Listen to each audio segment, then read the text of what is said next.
चला आजच्या स्वयंपाकामध्ये केले आहे ज्वारीचे भाकर, फिशची भाजी केलेली आहे आणि फिश फ्राय. इकडे मी ज्वारीच्या भाकरी करते आणि स्नेहा करते फिश फ्राय आणि फिशची भाजी. भाकरी तयार झालेली माझी एक.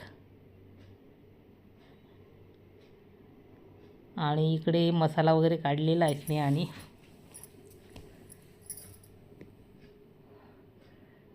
फिश फ्राय करायला टाकलेले बघा, छान झालेले फिश फ्राय करून. आणि इकडे कांदा कापलेला आहे आपला पॅनमध्ये आणि मसाला तयार केलेला आहे आपण इकडे भाजीसाठी. आणि मिक्सरमधून काढलेला आहे मसाला. इकडे कढई पण ठेवलेली आहे आणि तिने मसाला पण छान तेलामध्ये परतून घेतलेला आहे. आणि मस्त जेवणाचं ताट तयार आहे.